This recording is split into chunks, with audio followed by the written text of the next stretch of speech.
Bueno, estamos aquí en la Biblioteca Popular, en este caso la visita de Rosana Velati. Bueno, Rosana, bienvenida aquí a Bombal. Bueno, sé que tu agenda está cargada, estás acompañando a Antonio Bonfatti, que vuelve al ruedo en la política provincial. ¿Cómo va? Bien, la verdad que un día cansador y extenso, pero la verdad con la alegría de poder acompañar a Antonio, visitar las localidades y también tener la mirada que aporta él, ¿no? Porque uno desde el interior, desde todas las experiencias de recorrido, eh, uno tiene una lectura propia, pero cuando se suma la lectura de un ex gobernador que fue ministro, el primer ministro de Gobierno y Reforma del Estado que tuvo la provincia de Santa Fe, que fue también expresidente comunal, con el aporte que da la mirada como un expresidente comunal, él fue de Las Parejas. Presidente de la Cámara de Diputados, digo, obviamente el horizonte y la lectura de lo que cuando uno pisa el territorio se enriquece muchísimo. Bueno, ¿cómo fue la vuelta de Antonio? Porque lo buscaron convencer a usted del partido, fue una iniciativa de él. Mira, Antonio nunca se fue. Desde el minuto cero, de hecho, que yo asumí en el 2019, el 10 de diciembre del 2019, incluso antes de asumir, una de mis primeras visitas y una de mis primeras charlas, mateadas en realidad, tiene un árbol en el fondo de la casa fabuloso, fue con Antonio. De ahí en adelante fue una herramienta, una consulta permanente. eh, y bueno, y con reuniones periódicas, o sea, nunca dejó la política. Lo que sí no tenía ese nivel de exposición que tenemos quienes estamos ejerciendo algún tipo de gestión. ¿Cómo fue la andanza de él, el retorno de él a la exposición pública? La verdad que yo que lo acompaño y lo puedo ver de cerca cómo lo referencian permanentemente, es una figura muy convocante en cualquier localidad, a cualquier región que vayas. Mirá, recorremos del norte a sur y de la provincia. Y Antonio sigue convocando. Vos le decís a cualquier persona, ¿conoce a Antonio Bonfatti? Y sí que lo conocen, ex gobernador y todo este currículum y experiencia que él trae, pero además esto, el cariño y el recuerdo público que tiene la gente porque fue también gobernador de un periodo que no, la provincia no tenía los recursos que tenía después, por ejemplo, con el periodo de Miguel Lifchit, y que fue el gobernador que más le aportó a la obra pública en salud, porque Hermes fue el visionario que pudo proyectar, que pudo saber qué necesitaba el norte, el centro y el sur de la provincia y cómo era la infraestructura de salud. Y comenzar a dar los primeros pasos de lo que nos decían que siempre presentábamos maquetas, porque Claro, Hermes, Hermes Wiener comenzó con este proyecto, lo continuó Bonfatti y el que termina la obra, digamos, fue Miguel, el que con inaugura, claro, por ejemplo, el Hospital Regional de Venado Tuerto. el Gutiérrez. Exacto. Entonces, digo, también el, el, este periodo de gobierno en donde se pusieron en marcha muchísimas políticas públicas de contención y trabajo con los jóvenes, como fue el Plan ABRE en materia de educación, el Vuelvo a Estudiar, en materia de arte también vinculada a los jóvenes, de cultura vinculada a los jóvenes y que tiene que ver con la contención, el querer, creer, crear, la mirada maestra, oficio maestra, todos estos programas que lo que hacían era trabajar transversalmente y estructuralmente para poder contener a los jóvenes. Sí, el querer crear, hubo una sede importante aquí en la zona que fue Firmat, con un Claro. mega evento. Bueno, ¿qué sienten ustedes a ver que eso, digamos, por decirlo de alguna manera, se pausó? El otro día hablamos con Antonio en Firmat y él marcaba, bueno, el hecho de que viene de la medicina, porque también es médico, el presente de algunos hospitales. ¿Cómo ven la salud pública en la provincia? Mira, es algo que es, como te digo, hay un hilo conductor en toda la provincia y y es exactamente lo mismo en el norte que en el sur. Hoy se hizo en Venado Tuerto un abrazo al Hospital Gutiérrez porque los trabajadores no cobraban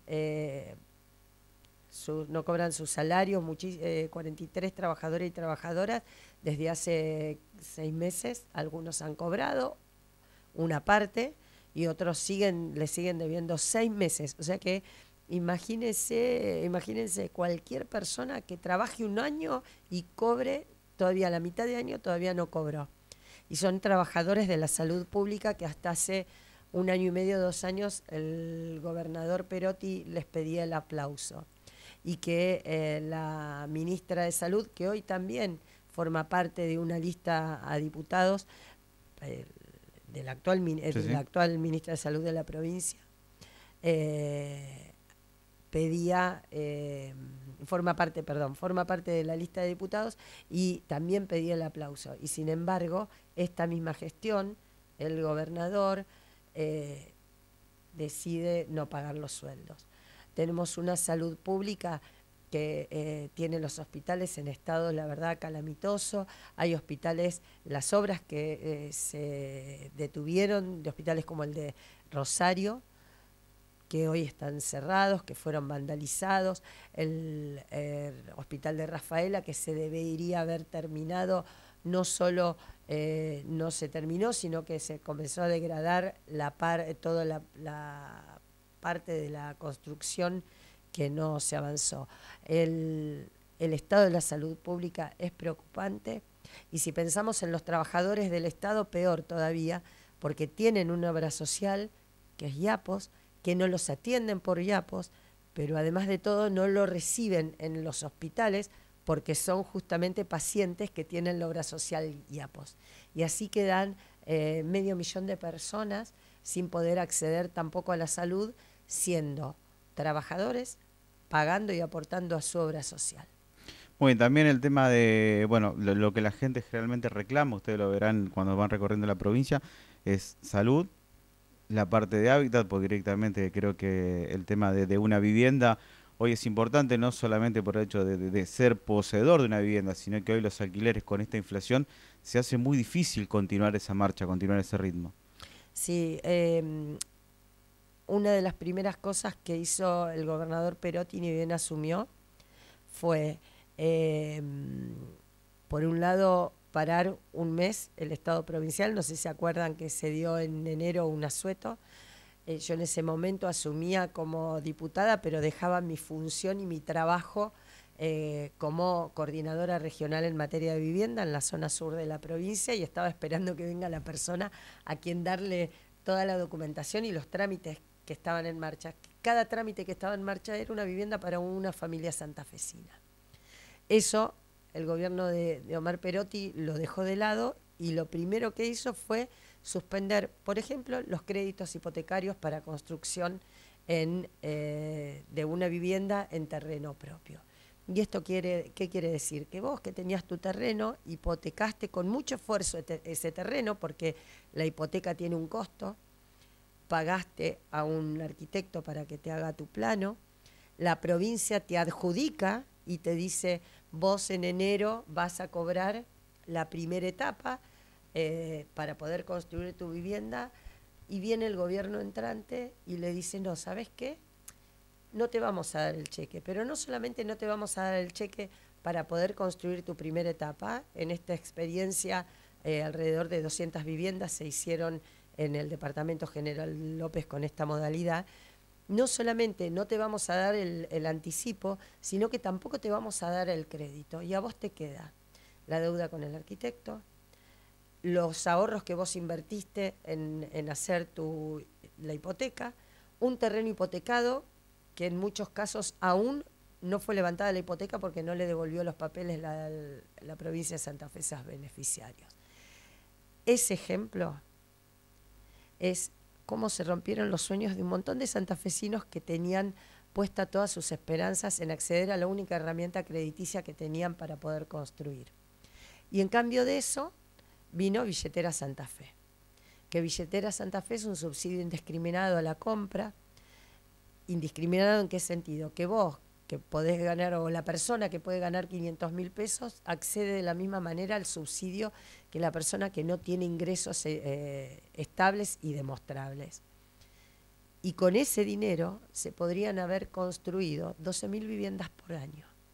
O sea que en los 4 años de gestión del gobernador Perotti, calcula 12 por 4, 48.000 viviendas, 48.000 familias santafesinas podrían tener una vivienda. ¿Y qué significa esto?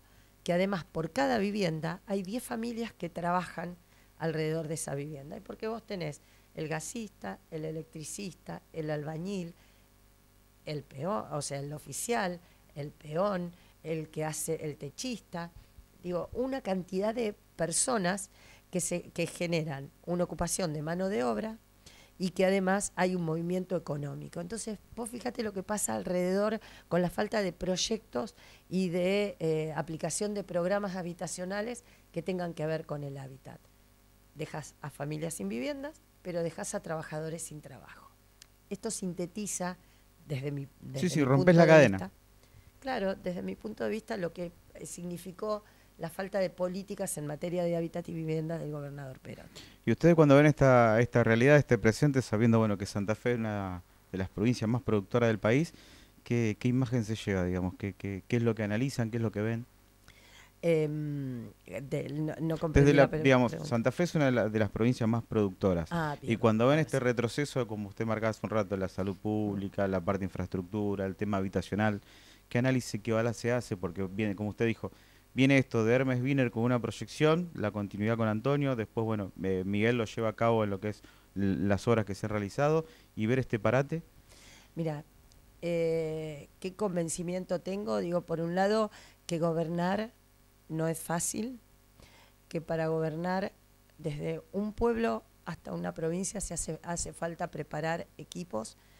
En el momento que se encontró Perotti con que ganó la provincia, buscó en el arcón de los recuerdos, sacudió a funcionarios que eran ministros y funcionarios en el gobierno, en el último gobierno del peronismo del 2006-2007, antes de que asuma Hermes Wiener.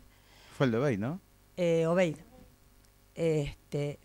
Lo sacudió, le sacó el polvo y los puso en un ministerio. Y por eso hoy tenemos una estructura educativa, docentes y directivos que leen instrucciones que tiene que ver con la docencia del año 2000. 1997 creo que me pasaron, que fue un libro de pedagogía que les dieron para capacitar. Digo, esta es la primera sensación, que para gobernar hay que saber gobernar, no gobierna cualquiera y gobierna bien el que forma buenos equipos. Y muchas veces se prioriza la pertenencia política por sobre la capacidad. Cuando asume Hermes Wiener al gobierno de la provincia de Santa Fe, de todo el gabinete, solamente 4 formaban parte del Partido Socialista. Los otros 6 de los 10 que conformaron el primer gabinete eran extrapartidarios o de otros partidos políticos. ¿Por qué? Porque buscó a los mejores, porque para gobernar se necesita a los mejores de cada área. Eso por un lado. Por el otro lado, que hace falta planificar. O sea que un eslogan como la paz y el orden, que sirvió porque se utilizó a la seguridad como un caballito de batalla, como una herramienta casi que sintetizaba una propuesta publicitaria, no alcanza. Y hay que para esto estudiar y planificar. Y esto es lo que no se hizo. O sea que tenemos un gobierno que no puede y además creo que un gobierno que no quiere. Porque, por ejemplo, uno de el tema, lo que te comentaba hace un rato de los trabajadores que hace 6 meses que no cobran de los hospitales, que son los que ingresaron como contratos COVID, está la plata, pero guardada en las cuentas, en el plazo fijo del gobierno de la provincia. Entonces, no puede, no sabe y no quiere. ¿Pensás que la pandemia destapó, dejó visible algunas cosas, algunas falencias? Unas falencias De lo que es la parte gubernamental, tanto provincial, nacional. Mira, yo creo que la pandemia se utilizó para hacer lo que querían hacer desde el momento que asumieron. Y esto te voy a hablar de lo que conozco bien, que es lo territorial y la provincia de Santa Fe. Cuando asume el gobernador, que te comenté hace un ratito, lo primero que hace enero dar asueto. Cierra todas las reparticiones, como si la gente no naciera y no hubiese que hacer partidas de nacimiento, no tendrían que hacer DNI, como si no tuviera que ir a tramitar subsidios en el ámbito de desarrollo o una trabajadora social de un hospital, como si la gente detuviera su vida, detuvo el gobierno provincial. Esto fue en enero. Febrero de a poquito empezó a atender. Marzo todavía no había nombrado directores, de hecho Vivienda tardan en nombrar al primer director creo que alrededor de 8 meses. En marzo, en 19 de marzo, no me olvido más, el decreto que establece el aislamiento. Con lo cual, lo que nos mostró en enero es tuvo la excusa perfecta con la pandemia para hacer de ahí en adelante. El gobierno dejó de gastar porque dejó de hacer. En ese momento ni siquiera las viandas se daban porque no se podía cocinar comunitariamente, entonces se reemplazaron por viandas secas. No me olvido más tampoco que nosotros reclamábamos el cambio, el aumento en las partidas, porque las situaciones de las familias más necesitadas eran muy complicadas, sobre todo porque además esos bolsones de comida seca, la vianda seca, no alcanzaba. Entonces lo que vino a hacer es a darle el motivo para lo que tenía pensado desde el principio, que era paralizar el Estado, dejar de prestar servicios, dejar de generar políticas públicas de impacto de mediano y de alto impacto y guardar el dinero para poder, en el último año de su gestión, poder ponerlo al servicio de lo electoral. La pandemia le dio la excusa. Bueno, haciendo un balance de lo que tiene que ver con la provincia y lo que estás analizando, ¿en cuánto hemos retrocedido con respecto a lo que fue ese proyecto de Hermes Wiener digamos, de crecimiento provincial? Mira, yo te pongo el ejemplo de educación, que te dije que están trabajando con modelos pedagógicos y educativos del 2000 y son 20 años. La provincia de Santa Fe retrocedió 20 años. Y uno lo ve en el aspecto administrativo, pasa lo mismo, los sistemas que se utilizan administrativos es enorme. En 12 años de gestión del Frente Progresista, de los 3 gobernadores socialistas, se duplicó la cantidad de viviendas que los 24 años anteriores el gobierno peronista había ejecutado. En estos 4 años se ejecutaron apenas el 10% de lo que en cualquier gobierno, cualquiera de los 3 gobiernos, desde el de Hermes, que tuvo que poner a andar una bicicleta muy boba, hasta el de Miguel, bueno, tomando aisladamente cualquiera de esos periodos, el 10% apenas en materia de vivienda. Y ni hablar lo que se ha retrocedido institucionalmente. Cuando nosotros tuvimos un ministro de Seguridad que hizo escuchas, un retroceso institucional tremendo, escuchas, espionaje ilegal a empresarios, a políticos, a referentes, incluso hasta militantes sociales. Un retroceso institucional que tiene que ver con los mecanismos que articuló el Estado para poder hacer determinados tipos de licitaciones. De hecho, yo soy denunciante de una de ellas, presenté en el Centro de Justicia Penal de Rosario, junto con otros diputados, una denuncia contra el exministro Saín por las maniobras fraudulentas en la licitación de la compra de armamentos para el Ministerio de Seguridad. Y además se retrocedió 12 años como mínimo por el 12 años por el surgimiento de las políticas estas que hablábamos hace un rato, las políticas orientadas hacia los jóvenes, hacia la inserción laboral, hacia la inserción educativa, hacia la protección integral de los niños, niñas y adolescentes, pero con un impacto mucho mayor con respecto a la situación en la que estamos. La verdad que ha retrocedido a pasos agigantados y en el 2019, en plena campaña, Antonio Bonfatti, cuando se proponía como gobernador de la provincia de Santa Fe, decía, tengan cuidado porque en un minuto podemos perder todo lo que logramos, todo lo que la provincia de Santa Fe logró. Cuando asumió Hermes Wiener teníamos una provincia de Santa Fe que si vos tenías un accidente en la vía pública tenía que ir los bomberos porque no tenían cuellera para poner las ambulancias de los hospitales.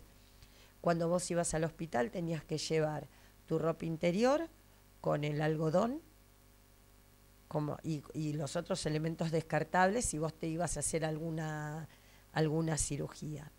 Vos tenías la delegación del Ministerio de Trabajo de la localidad de Venado Tuerto, no me voy a olvidar, el baño era el archivero, apenas quedaba libre el inodoro, y las trabajadoras del ministerio se tenían que llevar su propio rollo de papel higiénico, porque hasta el papel higiénico se robaban, hasta la partida de papel higiénico se robaban. Así que imagínate el retroceso institucional. Te hablé de educación, te hablé de salud, te hablé de políticas de inclusión, de seguridad e institucional. Claramente, esta forma de entender el gobierno como una herramienta para incluso la subordinación de muchos municipios y de muchas comunas, porque adoctrinan con la billetera: si sos mi amigo, descargo políticas públicas; si no sos mi amigo, no descargo nada. Es lo que hablan del mayor retroceso que hay en la historia santafesina. Muy bien, hoy como candidatos, bueno, presentan a Maxi Puyaro, también aparece Carolina Lozada, aparece Mónica Fein. Bueno, serán las internas el próximo mes, en el mes de julio. ¿Cómo lo están viendo? ¿Cómo están viendo la imagen de todo eso? Porque Carolina, digamos, comenzó hace muy poco y la imagen en Santa Fe ha crecido mucho. Sí, mira, en principio yo no tengo duda que el próximo gobernador de la provincia de Santa Fe va a provenir del Frente Unidos. Tengo en lo personal y en lo político diferencias con Carolina Lozada por cómo entiende la política y por la forma tan virulenta y violenta. Creo que no es momento para darle a la gente peleas desde la política, sino a las personas lo que hay que llevarles la tranquilidad que nosotros formamos un frente para encontrar las salidas comunes a problemas comunes. O sea, la gente tiene un montón de problemas y nosotros tenemos un montón de ideas. Tenemos que acordar qué hacer y cómo hacer las cosas para hacerlo, lo que es más importante, que es darle la solución a la gente. El frente realmente es una opción hoy para la gran parte de los santafesinos y las santafesinas, y está liderando el Frente Unidos, independientemente de qué candidato o precandidato dentro de ese frente estemos hablando. Pero la gente ya no quiere más este gobierno mezquino, corrupto e ineficaz. Quiere otra cosa y quiere volver a lo que era desde lo que fue la provincia de Santa Fe a partir del 2007. Bueno, ¿cómo lo vas viendo el tema de que, por ejemplo, bueno, va a haber cambios en diferentes gobiernos? Va a haber un nuevo gobernador en Santa Fe, ya sabemos, porque no hay reelección, pero quizás ya también un nuevo gobierno a nivel nacional, porque puede dar la posibilidad de que gane el oficialismo como la oposición. ¿Se ve toda esa línea? ¿La van analizando? ¿La van viendo quién puede llegar a ganar? Porque hoy vemos, qué sé yo, por ejemplo, la imagen de Javier Milei, que ha crecido y es directamente de un partido más hacia la derecha. Sí, el escenario nacional nos asusta y nos asusta muchísimo. No tenemos una mirada clara como de pronto surge en la provincia de Santa Fe, en donde socios estratégicos que supimos construir un frente y gobernar la provincia durante tantos años, no lo pudimos construir, no se pudo construir, ningún partido lo pudo construir a nivel nacional. Realmente es un misterio lo que suceda. Sí, hay algo que estoy segura que no quiero que suceda, que es que perfiles políticos como el de Milei gobiernen el país. Porque ya en la provincia de Santa Fe lo demostramos. Nadie que venga con una frase vacía, muy demagógica, porque en el momento en que Perotti decía la paz y el orden, incluso no era el peor problema que tenía la provincia de Santa Fe en ese momento, la inseguridad, porque la curva se había logrado revertir y estaba yendo hacia indicadores positivos, y hoy se demuestra mucho peor de lo que era hasta hace, digamos, lo que fue hasta el 2019.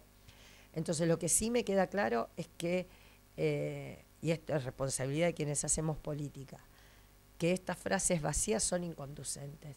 Y Milei es un gran showman, es un hombre muy formado, es un hombre que sabe muchísimo de política económica, aunque no acuerdo con sus postulados políticos y económicos, pero él sabe, es un hombre que se preparó y se estudió, no concuerdo, con la forma que tiene de pensar la política y la economía. Es lo único que sí sé. Es lo único. Así que imagínate si yo, que estoy en la política, y desde hace 20 años que soy militante, primero comencé como una militante social y barrial, tengo semejante confusión. ¿Qué le pasa a la gente que va a tener que votar el futuro y el proyecto de país en este año? Dale, las dos últimas preguntas, ¿puede ser? Soy muy larguera encima No, en la está bien, está respuesta. perfecto, la gente está bueno que lo escuche y que además que tenga los argumentos de la respuesta porque así la gente la ayuda a entender mucho, mucho más. Bueno, recién hablamos de lo que tiene que ver con, bueno, con esto a nivel nacional, lo que será la incógnita a nivel presidencial. Pero ¿cómo ve la visión de los jóvenes en los últimos tiempos? Porque uno escucha y hay muchos que se van volcando a diferentes líneas, hay un enojo, ¿cómo lo analizan ustedes? Mira, a mí no me preocupa tanto las respuestas que tienen los jóvenes a, o a lo que encuentran en algunos momentos, qué canales se encuentran para expresarse. Sí me preocupa la incapacidad que tenemos nosotros, los que somos, y entre comillas, adultos, este, en poder transmitirles y generar una política mucho más llena que las peleas como las que yo te mencionaba hace un ratito de Lozada. Creo que tenemos una juventud que fue abandonada, las familias fueron abandonadas por el Estado en todos sus niveles, menos en los estados locales, porque en general el primer lugar en donde toca la puerta una familia, un joven, un adolescente es en la comuna, en el gobierno de cercanía, que es el que finalmente tiene que dar la respuesta que los otros niveles del Estado no da. Creo que la autocrítica, no tendríamos que hacer una crítica hacia los jóvenes, sino una autocrítica del mundo más adulto, de las personas mayores, ¿no? Que somos quienes tenemos que conducir y acompañar a estos jóvenes. Creo realmente que la forma de lograrlo es buscando un punto de encuentro de todos los sectores políticos, incluso te digo de todos los partidos políticos, si acordamos en cómo solucionar el tema de la salud y qué queremos para la provincia de Santa Fe, si podemos solucionar y comprender qué queremos de la educación en la provincia de Santa Fe, qué queremos para la inserción de los pibes y de las pibas a la escuela, pero que no sea un blef como ahora, porque ahora es todos los chicos a la escuela y de la escuela, todos los chicos y las chicas a la escuela, y te dan un listado, le dan un listado a la comuna para que vaya a buscar esos chicos, muchas veces comunas que no tienen recursos y comunas que además tienen que pagarle la nafta al móvil policial o a la ambulancia del pueblo, que porque la provincia no le da esos recursos. Entonces, si nosotros logramos poder hacer esto, podemos proyectar, entusiasmar y entusiasmar a los jóvenes. Por eso cuaja tanto los discursos como los de Milei, que en la juventud es el que más peso tiene, porque vino a expresar tal vez lo que en mi juventud era la izquierda. Claro, la revolución, digamos, la parte revolucionaria, por decir, digamos, entre comillas, ¿no? Claro, es que nosotros creíamos en la revolución, que la revolución es un cambio inminente, un cambio drástico. Y era el sueño, todos los jóvenes éramos revolucionarios. Ahora los jóvenes son apolíticos y son antipolítica. Los jóvenes hoy más se tiran a la antipolítica, pero tiene más que ver con una respuesta que tenemos que dar los adultos, poder encontrar las personas mayores, eso que necesitamos, la mirada común para poder cambiar las escenas en donde transcurre la vida de las personas. Claro, el mensaje es diferente, en revolución era cambiar y acá es romper, digamos, lo que tiene que ver con la Que parte implica del un libre. cambio, Sí. pero no todo cambio es bueno. Sí, sí, pero se habla de una rotura directamente de lo que es la Claro. parte política. Bueno, ¿cómo sigue la agenda, Rosana? Así que ahora volvés a casa tranquila Ahora a vuelvo a descansar, casa, pero después tengo ¿cómo dos hijos que continúa? esperan que yo cocine, así que imagínate lo que van a comer. Bueno, pero está Hoy. bien, eso quiere decir que Sí. tiempo para disfrutar en familia existe un poquito. Sí, sí, sí, sí. Y bueno, y mañana mucho trabajo de planificación. Comenzamos una nueva etapa en la campaña y una etapa que tiene que ver más también con la difusión de nuestra propuesta que lleva Antonio Bonfatti como candidato a diputado, yo acompañándolo en la lista, Así que es una etapa más de diálogo así, diálogo con los medios, diálogo, reuniones un poquito más, tal vez con más personas, y bueno, y planificando el resto. El miércoles Santa Fe, creo que mañana Rosario a la tardecita. Tengo que chequear la agenda porque para mí es un día a día. Todos los días voy revisando. Maratónico acá hasta las elecciones primarias, digamos. Obvio. Siempre es maratónico conmigo, más en época de campaña. Perfecto. Bueno, Rosana, agradecerte. Tuvimos la oportunidad de hablar varias veces con vos. Hace tiempo que estás visitando Bombal, pero quería charlar un poquito más extensamente. Creo que vamos a tener oportunidad de hacerlo nuevamente. Gracias por acercarte a Bombal. Bueno, espero que te haya gustado el lugar porque para nosotros es hermosa nuestra biblioteca, así que muchísimas gracias por estos minutos. No, gracias a vos y la verdad es bellísima la biblioteca y el espacio para los más peques. Espectacular como está, muy lindo. Así que muchísimas gracias porque es verdad, muchas veces hablamos, nunca con tanta profundidad y con tanta pausa, detenimiento y todo. Así que muchas gracias.